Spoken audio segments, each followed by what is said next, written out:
I'm a pretty big Hunter x Hunter fan, and I'm sure that's pretty obvious considering the Hunter x Hunter poster behind me, and the fact that 3 out of my 4 videos so far on my channel have involved Hunter x Hunter in some aspect. But anyways, something caught my attention while I was rereading some of the manga, and that was that some hunters introduced into the series have very specific titles that aren't elaborated on. Look at these 2 panels, for example. We already knew that Bisky was a stone hunter, but what do some of these titles even mean? Like, what's a problem hunter? Or gourmet hunter? Or cute hunter? These questions led me to do a little bit of research, and I've come to find out that there are 23 unique kinds of hunters, excluding rookie hunters. And I'm going to be explaining each of these types of hunters from least cool to coolest. And please keep in mind, I rank these based on my own personal opinion, so something on my list that's high might be low on yours, and vice versa. And with that being said, let's get right into the video. Starting off at number 23, with our by far worst type of hunter being cute hunters. A cute hunter is a type of hunter whose main goal is to maintain the beauty of people and make them look younger despite their ages. The only cute hunter that we've seen is this girl named Cutie Beauty,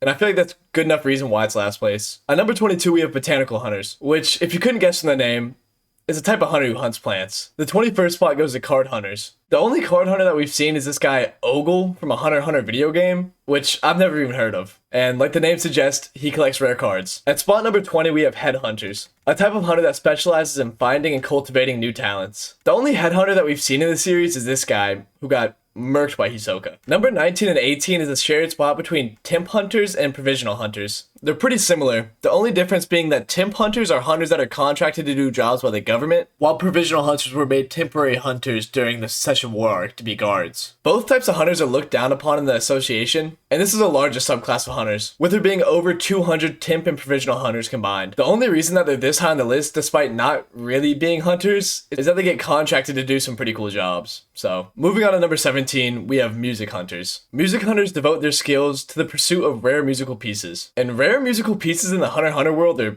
kind of cool. Melody, the only music hunter introduced into the series, became physically deformed after listening to just one movement of a piece called Sonata of Darkness. And a friend who played the piece became extremely disfigured and died as a result. A lot cooler than they seem. Number 18 goes to paleograph hunters, which is a type of hunter that specializes in learning and translating lost and ancient languages. Pion, the bunny zodiac, is the only paleograph hunter that we've seen so far in the series. And paleograph hunters are actually really useful in the Hunter x Hunter world, especially in the Dark Continent arc, given the fact that it's extremely likely that ancient and lost languages will be found on the Dark Continent. At number 15, we have gourmet hunters. And likewise to the previous hunters, I'm sure you can guess what they do based on their name. Gourmet hunters aspire to travel the world in search of rare and exotic foods that can only be found in remote and inhospitable places. We've actually seen a couple of gourmet hunters in the series so far, like these 2 guys, from the second phase of the hunter exam. And surprisingly enough, one of the only people to survive the Dark Continent and come back sane was a gourmet hunter. This old lady Lynn was a part of Isaac Neterod's and Zig Zoldik's Dark Continent expedition. And on top of that, she was also a double star hunter, so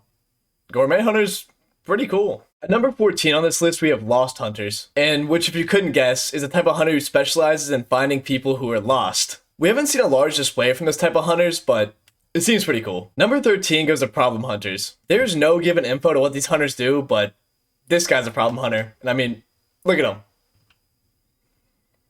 Yeah. At number 12, we have hacker hunters, which is a type of hunter that has vast knowledge on computers and internet, and they specialize in dealing with cyber criminals. Like this guy, whose name I'm not even gonna try to pronounce. We don't know much about him, but he did get a significant amount of votes in the chairman election despite no campaigning, so there's that. At number 11, we have jackpot hunters, which is a type of hunter who specializes in doing anything to make money. Jackpot hunters find rich people and make deals and contracts with them for money, like this guy from the Greed Island arc. Breaking into our top 10, we have poacher hunters. The only poacher hunter that we've been introduced to is Sheep Zodiac Ginta, and as the name suggests, they're dedicated to the study of animals and protecting animals from poachers. At number 9, we have treasure hunters, a type of hunter who searches the world in pursuit of rare and valuable items. We get a good introduction to 2 of these kinds of hunters, those being Tiger Zodiac Kanzai and Bisky Kruger, who's actually a subtype of treasure hunter called a stone hunter. Number 8 goes to disease hunters. Disease hunters attempt to find cures for diseases. This type of hunter is extremely useful in the Dark Continent expedition, and the chairman of the Hunter Association, Cheadle, is actually a disease hunter. Number 7 goes to poison hunters, a type of hunter who focuses on poisons and their pharmaceutical uses. The only poison hunter that we've seen is Snake Zodiac Gel, and poison hunters work extremely well in accordance with disease hunters. At number 6, we have sea hunters. Sea hunters are kind of a step up from treasure hunters, and they operate in the seas looking for rare treasures and animals. The only sea hunter that we've been introduced to in the series so far is Moral. Number 5 goes to crime hunters. One of my favorite characters in the series, Mizaesdom, is actually a crime hunter. And I'm sure you guessed what a crime hunter does. They focus on solving mysterious cases in the crime world. Number 4, we have blacklist hunters. And they're essentially bounty hunters in the Hunter x Hunter world. They focus on taking down dangerous and wanted criminals. And we've actually been introduced to quite a few blacklist hunters. Breaking into our top 3, we have essentially a step up from blacklist hunters. That being terrorist hunters. Terrorist hunters hunt terrorists. And one of the alleged strongest characters in the series, Botobai, the Dragon Zodiac, falls into this category of hunter. At number 2 on our list, we have beast hunters. Type of hunter that specializes in hunting rare beasts that can be found in the Hunter x Hunter world. Knuckle is the only pure beast hunter that we've seen, and there are 2 subclasses of beast hunters. The first of which being called the Hunter of Fantastic Beasts, who specifically searches the world for scientifically undocumented animals. The only hunter of this type that we've seen is Pokal,